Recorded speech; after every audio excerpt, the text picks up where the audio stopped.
This is a Sports Catastrophe production. Hey there, how there, ho there, Chef Cutter Diamond welcoming you to another Sports Catastrophe Birthday Boy. And the birthday boy for today, December the 7th, is known as Larry Legend and the Hick from French Lick. Although that might have been derogatory, he made it work. He is now an executive with the Indiana Pacers as a consultant. But he was an icon in both the NCAA and the NBA, becoming a legend and making a massive impact for everything, and even with the Indiana Pacers as an executive. Anyway, this guy is legend, Larry Legend. He's 67. He's Larry Bird. So Bird was born in West Baden Springs, Indiana, to a veteran of the Korean War. He had 4 brothers and a sister. Anyway, he was raised in nearby French Lick, but his mother had to work 2 jobs to support Larry and his 5 siblings. His parents divorced while Larry was in high school, and the father died by suicide a year later. Anyway, Larry used basketball as an escape from his family troubles, being a good high school player. He was a fan of the Indiana Pacers because, the state of Indiana, and Mel Daniels, who was good. Larry Bird had a youngest brother, Eddie, who actually played basketball at Indiana State one day. So anyway, Bird actually was given a scholarship to play for Indiana under the great Bob Knight in 1974. After a month on campus, he decided to drop out of school, saying that the adjustment between his small hometown and the large student population of Bloomington was overwhelming. So he went to French Lick and enrolled at Northwood University in nearby West Baden, and would work municipal jobs, including garbage man, for a year before going to Indiana State University in Terre Haute, Indiana, in 1975. And he helped Indiana State start off 33-0 and actually winning at the buzzer against Arkansas in the quarterfinals, pissing me off, kind of, if I was an Arkansas fan back in the day, but that was 6 years before I was born. So the 1979 season, Indiana State was trying to do what their cousins Indiana did 3 years prior, win the national championship, being undefeated. The only thing that stood in Larry Bird's way was Michigan State and Magic Johnson. Bird would only score 19 points, making 7 of 21 shots, and Indiana State lost by 11. But Magic Johnson looked pretty good. And actually, it was the highest ever TV rating for a college basketball game. And kind of still is, in a sense, in the day. There's a rivalry between Bird and Magic Johnson. However, Bird would be named Player of the Year in college. In his college career, he would average 30 points and 13 rebounds a game, helping Indiana State being 81-13. He graduated with a Bachelor of Science degree in physical education.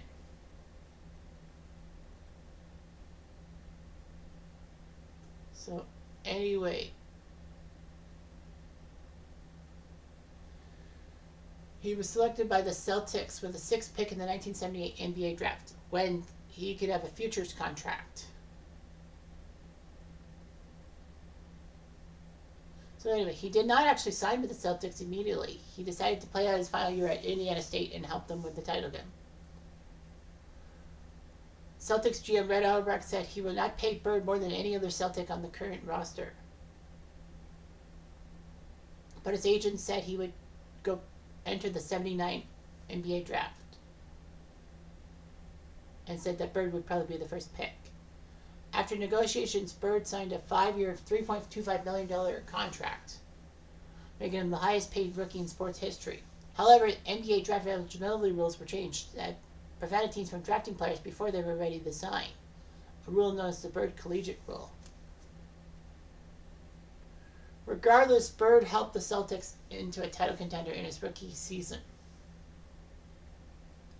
The team would improve by 32 games. The 78-79 season was not good for Boston. And the funny thing was that with the 32 game total improvement, they were first in the Eastern Conference.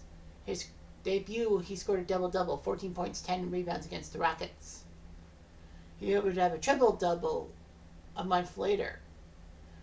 against the Pistons, as in 23 points, 19 rebounds, 10 assists. With an average of 21.3 points and 10.4 rebounds per game, he was named Rookie of the Year, even beating out Magic Johnson for that honor. Unfortunately, Boston could not go to the NBA Finals. They were taken out by the 76ers, who in turn lost to the Lakers, thanks to Magic Johnson, of all people. It would have been weird. It would have been like Bird versus Magic in the NBA championship in both their rookie seasons. Wow. But anyway, the Celtics would get better. Before the 1980 season started, they would pick up Kevin McHale in the draft and would actually make a trade, trading the number 1 pick that they acquired, a futures pick, to Golden State to get Robert Chief Parrish. The Warriors took Joe Barry Carroll, who in most Oakland circles is known as Joe Barely Cares. So anyway, it was a Hall of Fame trio for years to come. Bird, McHale, and Parrish in the front court. One of the greatest front courts in history. Now, Bird's leadership and an upgraded roster, the Celtics got to the conference final. They were down 3-1 to the Sixers, who were poised to beat them for the 2nd straight year. However, the Celtics somehow in some way won 3 straight games to take down the Sixers and go to the NBA Finals against Houston. Western Conference was kind of weak that year with the playoff. Houston was not really the best. I think they were just barely above 500. But the Celtics would win in 6 games. Bird got the title in his 2nd season. 21.9 points and 14 rebounds per game in the postseason, and in the finals, 15.3 points, 15.3 rebounds. In 1982, Bird was All-Star Game MVP. He was runner-up in MVP voting to Moses Malone. Celtics and Sixers again in the conference finals, but this time Andrew freaking Toney, known as the Boston Strangler, did it in Game 7. The Celtics would lose to Milwaukee in the conference semis the next year. Bird in 1984 was named MVP, finally getting that trophy after his 24.2 points and 10.1 rebounds per game center. The Celtics would head to the conference final, would win the conference finals against the Bucks, the team that ruined them last year, and would face the Lakers in the finals. It looked like the Lakers were going to take a 3-1 series lead and basically ruin Bird. But anyway, the Lakers lost their composure, and Larry Bird had a few key moments in Game 4. Boston won this game and won the series in 7 on home turf. You cannot forget the Celtics fans running onto the court like 10 seconds before the game was officially over. Bird was named Finals MVP with his 27.4 point, 14 rebound per game average in that series.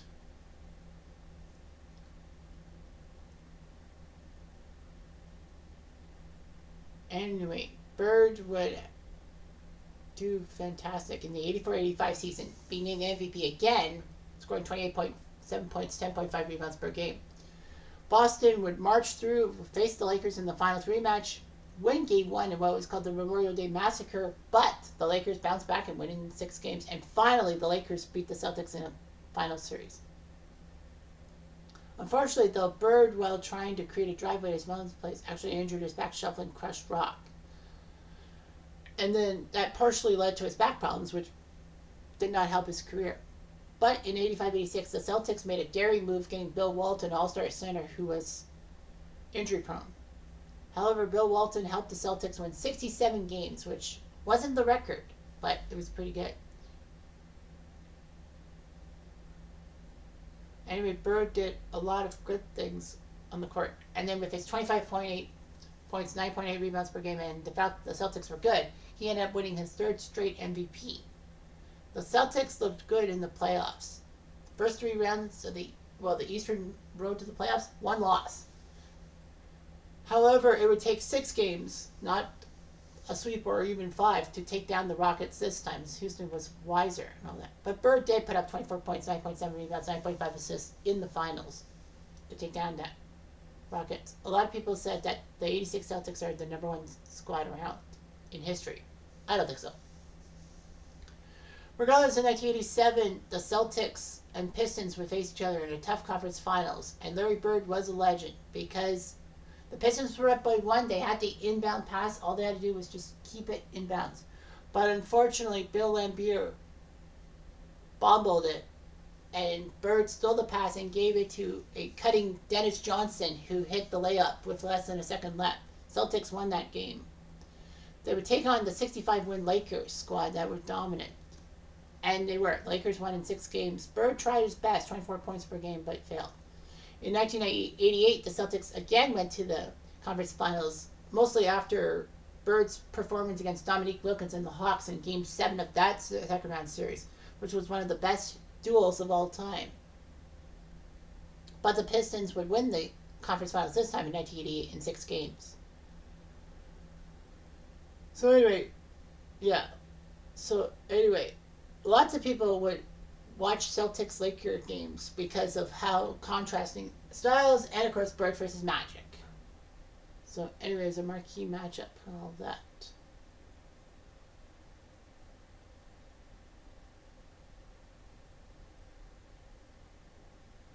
Yeah, so anyway, despite their rivalry, they actually became friends off the court. You know, and they blossomed. The friendship blossomed when they were in a Converse commercial. Anyway, late career, Bird looked pretty dominant and all that. Unfortunately, he would have to have bone spurs removed from both his heels, and he only played 6 games in the '89 season. But unfortunately, his form would falter, and debilitating back problems did not help matters. He tried his best. In his final 3 seasons with the Celtics, he would average more than 20 points per game and help the Celtics make the playoffs. Bird, unfortunately, after the Celtics were looking good in the 1991 season, with 29 wins in their first 34 games, he missed 22 games because of a new nerve root in his back. He had off-season surgery to remove the disc, but the back problems continued and kept missing games in 92. In his final 2 seasons having back problems, the Celtics were 71-28 when he played, but 30-29 when he wasn't. So basically, it was his importance on the court and all that. Bird, realizing all this stuff, decided to retire in August '92, and the Celtics promptly decided to retire his number 33 because of his perceived magic. A lot of people made a lot of things to do with the Magic-Larry rivalry because, you know, Magic is black and Larry's white. Doesn't mean a damn thing. Bill Russell and Will Chamberlain had a great rivalry. They both were black, but no one talks about that. They just talk about the race issue, which is kind of pathetic. Talk about how the Celtics-Lakers were in the rivalry of the 1980s. That it was basically either Celtics or Lakers in the finals, or both, in the 1980s. Larry Bird was well enough to play in the 92 Olympics with the Dream Team with Magic and Michael Jordan. He averaged 8 points in his 8 per game in 8 games and was called one of the best basketball talents. Things in there. Bird's part of the 50th and 75th anniversary teams. I mean, why wouldn't he? In 2020, the NBA named an all-time starting 5 roster. Magic would be point guard, Michael Jordan shooting guard, Larry Bird at power forward, small forward LeBron James, and center Kareem Abdul-Jabbar. Everyone consistently said he was one of the greatest players of all time. I believe it. He was one of Red Auerbach's favorite players, and he could trash talk with the best of them, and I didn't even realize that. Larry Bird actually has an honor named after him in 2022. Part of the Eastern Conference Finals would name an MVP, and Larry Bird's name would be attached to that trophy. In the West, Magic Johnson. So the Celtics would employ Bird as a special assistant in the team's front office from 92 to 97. And then shockingly, Bird decided to accept the coaching position with Indiana and said he would be there for 3 years. Somehow, in some way, he helped the Pacers win 58 games in the 97-98 season despite him having no previous coaching experience. And the Pacers almost got to the NBA Finals. They pushed the Bulls and Michael Jordan to a Game 7, which rarely happens. He was named NBA Coach of the Year for that matter. And then helped the Pacers win consecutive Central Division titles in 99-2000. And then in his 3rd season, he helped the Pacers make the finals against the Lakers, but Shaq and Kobe in their first finals as Lakers took care of them. Bird would resign his head coaching position, saying that he would be there for 3 years. Then he became Indiana's president of basketball operations, was named Executive of the Year in the 2012 season. Bird would leave in 2012 of the Pacers, and then was back to being president of basketball operations in 2013 after a year away. But in 2017, he stepped down and is part of an advisory capacity. And he's now a consultant for the Pacers. So let's look at him. 3-time NBA champion, 81, 84, 86. 2 times Finals MVP, 84 and 86. MVP, 84, 85, and 86. 12-time All-Star. 1 All-Star Game MVP in 82. 9 times on the NBA First Team. The Rookie of the Year, beating Magic Johnson. And all that. 3 times he won the 3-point shootout competition at the All-Star break. Part of the 50th and 75th anniversary teams. NBA all-time. Number 33 retired by the Celtics. His name's on the Eastern Conference Finals MVP trophy. Coach of the Year in 98. He did what he could. He helped Indiana State get to the finals in 79 in the NCAA tournament, but lost to Michigan State in the greatest broadcast game ever. Part of the Naismith Hall of Fame. He was in 3 movies: Blue Chips, Celtic Pride, and Space Jam. Yes, he was in Space Jam alongside Bill Murray and Wayne Knight, trying to do all that and consoling a kind of hurt Bill Murray in the last few seconds. Bird's likeness has been in several video games. One NES game is 1-on-1 Dr. J versus Larry Bird. Oh no, that's for the computer. And then Jordan versus Bird 1-on-1 was for the NES. Bird was part of the NBA 2K12 cover. And in a famous McDonald's commercial, Bird first faced Michael Jordan in a trick shot competition and all that.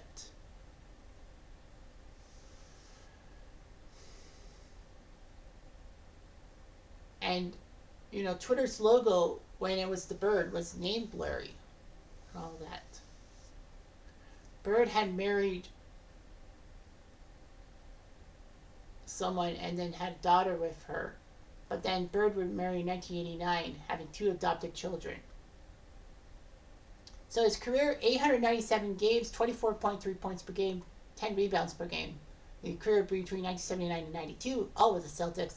In the playoffs, 3 NBA titles, 164 playoff games, 23.8 points per game, 10.3 rebounds per game. And a great job as coach, 147-67 in the regular season, 68%. And the playoffs, he was 32-20, getting to the conference finals every year, and yet he stepped down because of his 3-year promise. What would have been if Larry Bird stayed in coaching? But we'll never know. Anyhow, I'm Jeff Diamond.